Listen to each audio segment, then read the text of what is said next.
Welcome back to Criminal Cadence.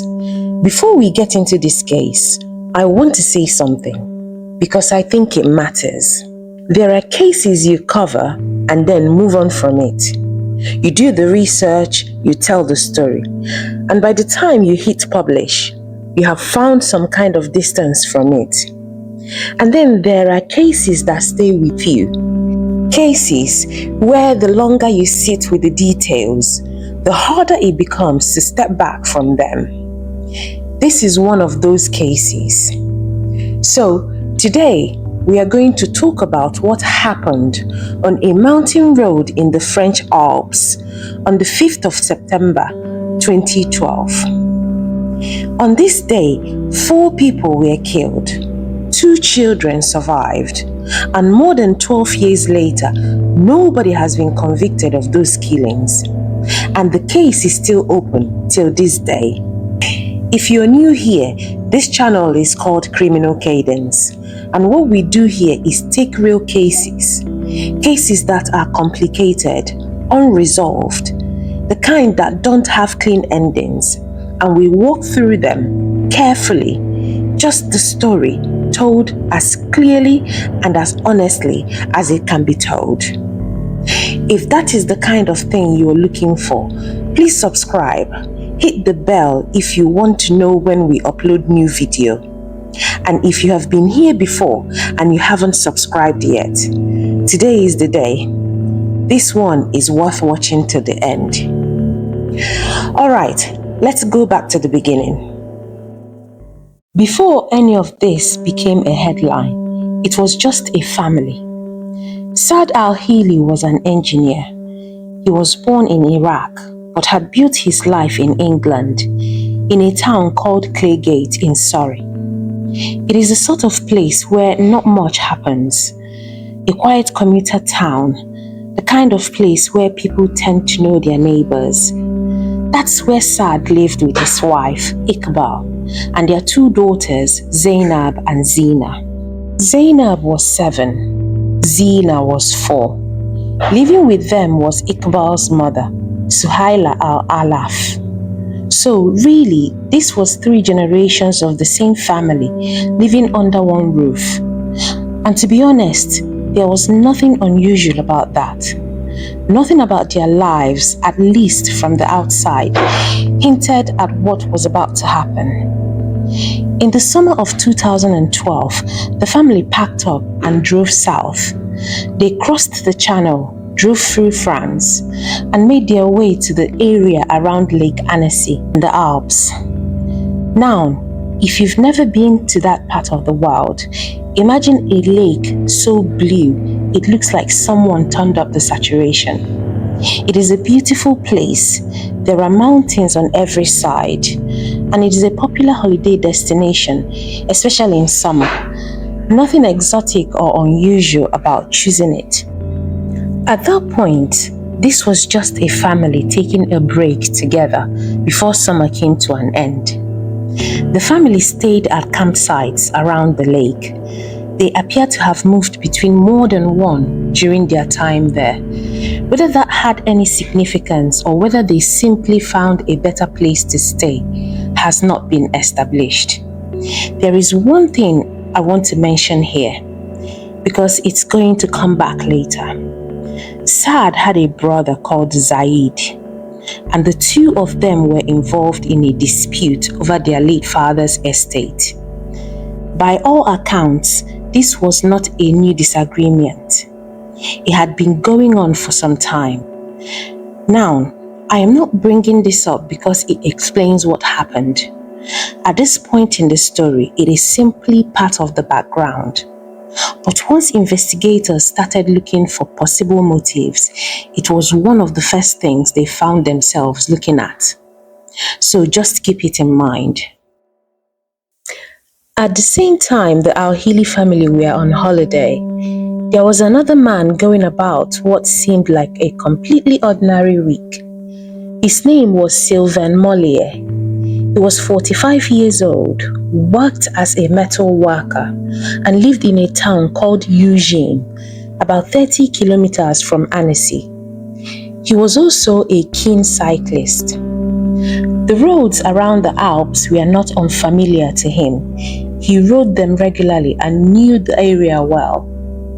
On the 5th of September 2012, he set out on a route known as the Combe d'Ir. It is a narrow mountain road that winds its way through dense woodlands before opening out into a small lay-by above the village of Chevaline. And as far as anybody knows, there was nothing unusual about that ride. It was a route he had taken before, just another afternoon on roads he knew well. Both the al-Hilli family and Sylvain Mollier ended up there on the same afternoon, and investigators would later become very interested in one question: who else was there? Here is what investigators believed happened. Sometime in the early afternoon of the 5th of September 2012, the al-Hilli family drove their British-registered BMW estate up the Combe d'Ir road and pulled into the lay-by. Around the same time, Sylvain Mollier was cycling along the same road. Exactly who arrived first has not been established. It may have been the family, it may have been Sylvain. It could even have been only a matter of minutes between them. What happened next unfolded incredibly quickly. The shootings began.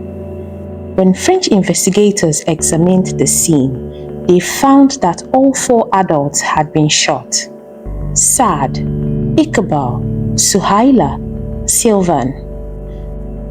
French prosecutors later said around 25 spent cartridge cases were recovered from the scene, all fired from the same handgun.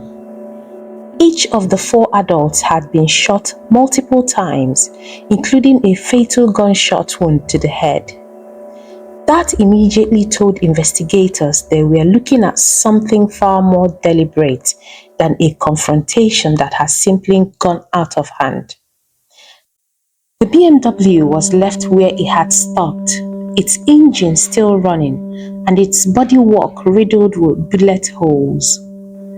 7-year-old Zainab was found lying near the vehicle. She had been shot in the shoulder and has suffered serious head injuries, but she was alive. Inside the BMW, 4-year-old Zina was still hidden close to her mother's body. She was alive too. The first person to realize what had happened was not a French police officer or a local resident. It was a British cyclist, a former RAF pilot, who came up that road and found the scene. He saw the BMW, he saw the bodies, he saw Zainab lying injured on the ground, and he called for help. French gendarmes and emergency crews arrived soon after. They got Zainab to hospital and they secured the scene. They began the painstaking process of documenting everything they found. But there was something they didn't know. There was another child still inside the BMW. For roughly 8 hours after the attack, nobody realized that 4-year-old Zina was there. She was hidden in the rear of the car close to her mother's body. While investigators walked around the vehicle, gendarmes searched the scene. While everyone tried to make sense of what had happened, she didn't make a sound and she didn't cry out. She simply stayed where she was.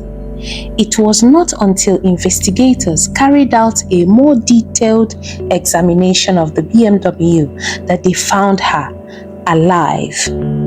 Once the immediate emergency work was over, investigators turned their attention to the forensic evidence. And one of the first things they established was that every cartridge case recovered from the scene had been fired from the same weapon. It was a 7.65mm Luger-type pistol.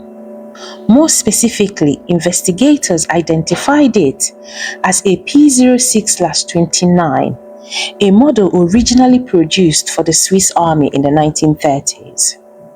Now, that's an unusual weapon because it is not something you would expect to find in everyday criminal use.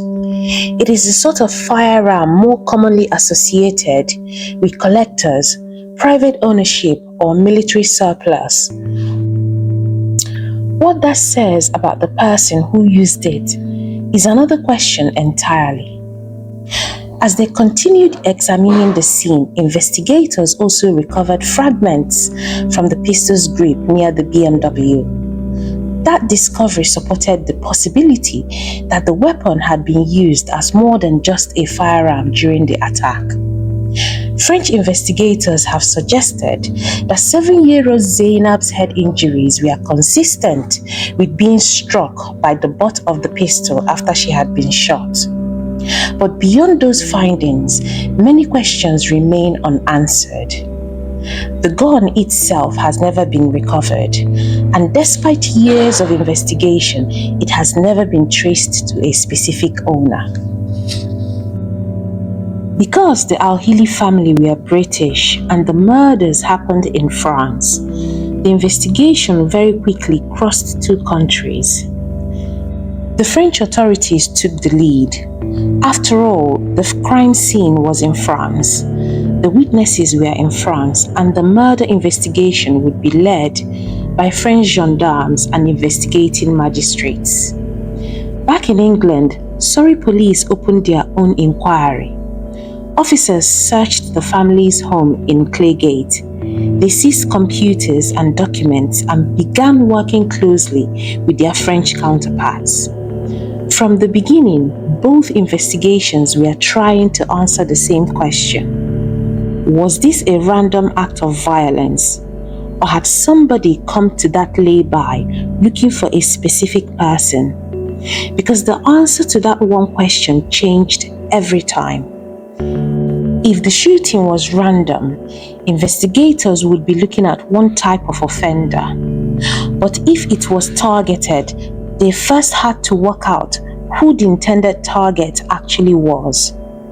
Was it Saad? Was it the entire al-Hilli family? Was it Sylvain Mollier? Or was it possible that two completely separate lives had crossed paths at exactly the wrong moment? In those early weeks, French investigators explored several possible lines of inquiry. They looked into Saad's family life, his work as an engineer, his Iraqi background, and any connection that might explain why his family had been attacked in such an isolated place. At that stage, none of those were conclusions. They were simply the questions investigators believed they had to ask.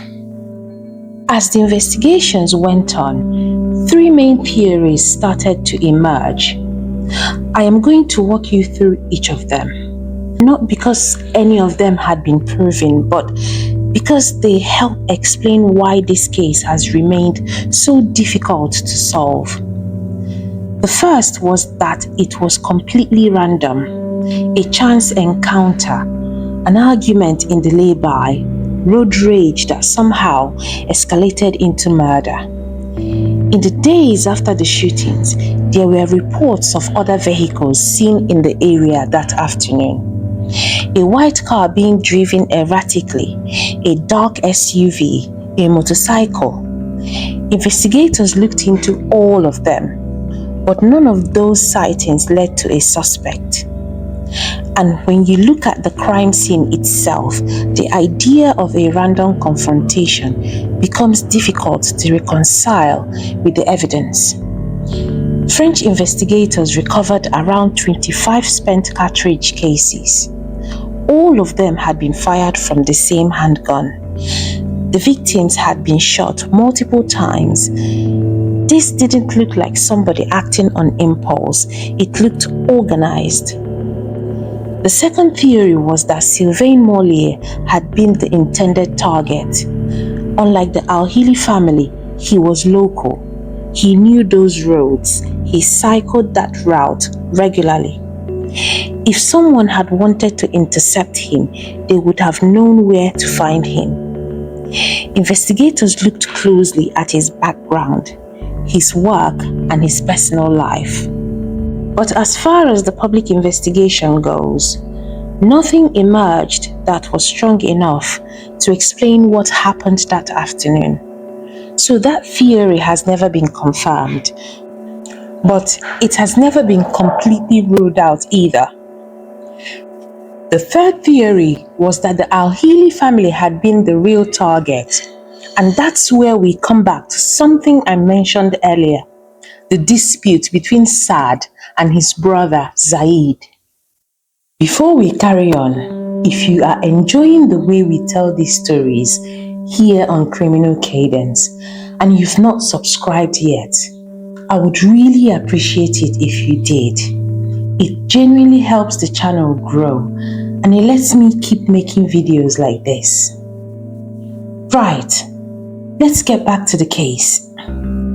By this point, investigators had spent months looking at every possible motive, and one person kept coming back into the conversation: Saad's brother, Saad. Not because anyone had proved he was involved, but because the disagreement between the two brothers was real. Their father had died, leaving behind an estate, and the two men had become involved in a long-running dispute over the inheritance. Family disagreements over money aren't unusual, but when detectives are trying to understand why somebody had been murdered, they have to look at every relationship, especially the difficult ones. In June 2013, almost a year after the shootings, Surrey police arrested Saad al-Hilli on suspicion of conspiracy to murder. It made headlines almost immediately. For people following the case, it felt as though the investigation has finally taken a major step forward. But that was not how it turned out. After months of reviewing the evidence, prosecutors announced in early 2014 that there was not enough evidence to charge him. His bail was cancelled and he would face no further action. Saad consistently denied any involvement in the murders. In interviews with the BBC, he said he loved his brother, his sister-in-law, and his nieces. He also criticized parts of the investigation, accusing the French authorities of incompetence and saying he believed racial bias had played a role in the way he had been treated. Legally, that was the end of it.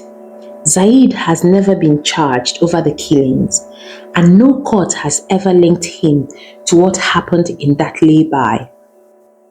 I think that's important to say clearly, because it is very easy, years later, for people to remember the arrest and forget what came afterwards. The investigation moved on, but without a suspect and without charges, and without the answers investigators had hoped they would find. By late 2014, the investigation had crossed another milestone. In November that year, a coroner in Surrey recorded verdicts of unlawful killings for the al-Hilli family members covered by the UK inquest. That was important from a legal point of view. It formally recognized that they had been murdered while on holiday in France. What it didn't do was identify who was responsible. That part of investigation remained entirely in the hands of the French authorities. Meanwhile, investigators in France continued following every lead they could. One of the most publicized involved a cyclist seen near the scene around the time of shootings.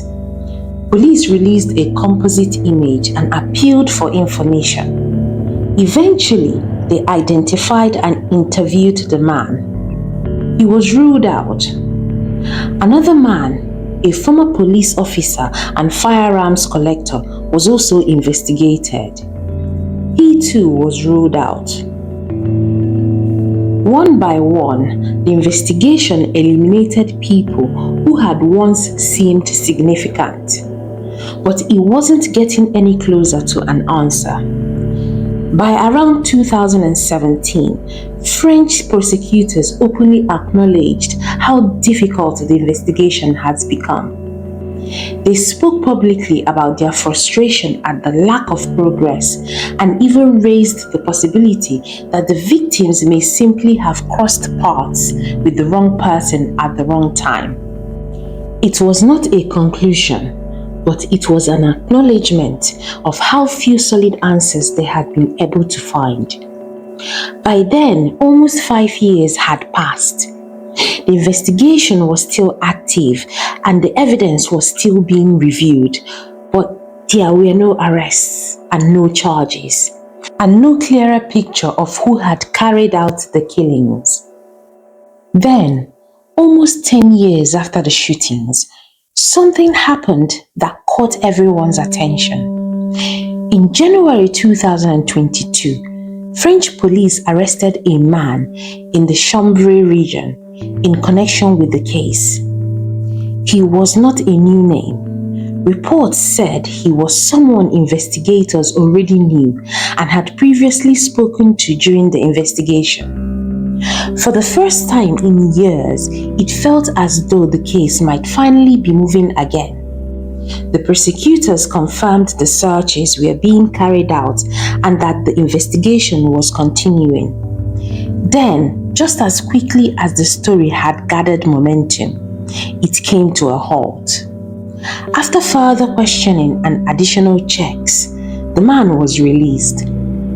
French prosecutors announced that he had been ruled out as a suspect. No charges were brought, and once again, the investigation was back where it had started. For the people who had followed this case for years, it was another reminder of how difficult it had become. Every time there seemed to be a breakthrough, it disappeared almost as quickly as it had arrived. Which brings us to where the case stands today. In 2024, France's National Cold Case Unit reopened parts of the investigation and ordered fresh forensic testing on several key pieces of evidence. Among them were fragments of the Luger P06/29 pistol, 2 cigarette butts recovered near the lay-by, clothing belonging to Sylvain Mollier, including his helmet and shoes, and clothing worn by one of the surviving al-Hilli daughters. The reason is fairly straightforward. Forensic science has moved on. Techniques that either did not exist in 2012 or were not as advanced as they are today can now recover DNA from evidence that might previously have yielded nothing. It does not mean investigators expect a breakthrough, and it certainly does not guarantee one, but it does mean that the evidence sitting in storage may still have something to say. As things stand today, no new suspect has been charged. No DNA match has been announced publicly. The investigation is still open and investigators are still looking for answers. So, where does that leave us? Here is what we know. On the 5th of September 2012, Saad al-Hilli, his wife Iqbal, her mother Suhaila al-Allaf, and French cyclist Sylvain Mollier were killed on a quiet mountain road near Chevaline. French investigators concluded that all four were shot with the same handgun during what they consistently described as a deliberate attack. We also know that 2 young girls survived. Zainab was found seriously injured outside the BMW. 4-year-old Zina was discovered alive inside the car hours later. We know what weapon investigators believed was used. We know roughly how the attack unfolded, and we know that despite years of investigation, nobody has been convicted of those killings. What we still don't know is just as important. We don't know who the intended target was. We don't know whether the shooter came looking for the al-Hilli family, for Sylvain Mollier, or for someone else entirely. We don't know why that lay by, why that afternoon, or why those 4 people lost their lives. And I think it is important not to pretend we know more than we do. It is easy, especially in cases like this, to find a theory that seems to fit. But a theory is not evidence, and speculation is not the same as proof. What we can say is that 2 young girls survived an attack that took the lives of their parents and grandmother. Sylvain Mollier's children lost their father. Those are the facts, and they are the reason this case still matters. It is also the reason investigators have not closed the file. More than a decade later, they are still looking for answers, and they are still hoping the evidence can tell them something it could not tell them before. As things stand today, the Annecy investigation is still open. French investigators continue to review the evidence, and the new forensic testing ordered by the country's cold case unit could still uncover something that wasn't possible to detect more than a decade ago. Whether those new tests finally provide the breakthrough investigators have been looking for remains to be seen. But for the families of Saad al-Hilli, Iqbal al-Hilli, Suhaila al-Allaf, and Sylvain Mollier, the wait for answers continues. This is Criminal Cadence. If you found this case interesting, please like the video and consider subscribing. And as always, let me know your thoughts in the comments. I will see you in the next case.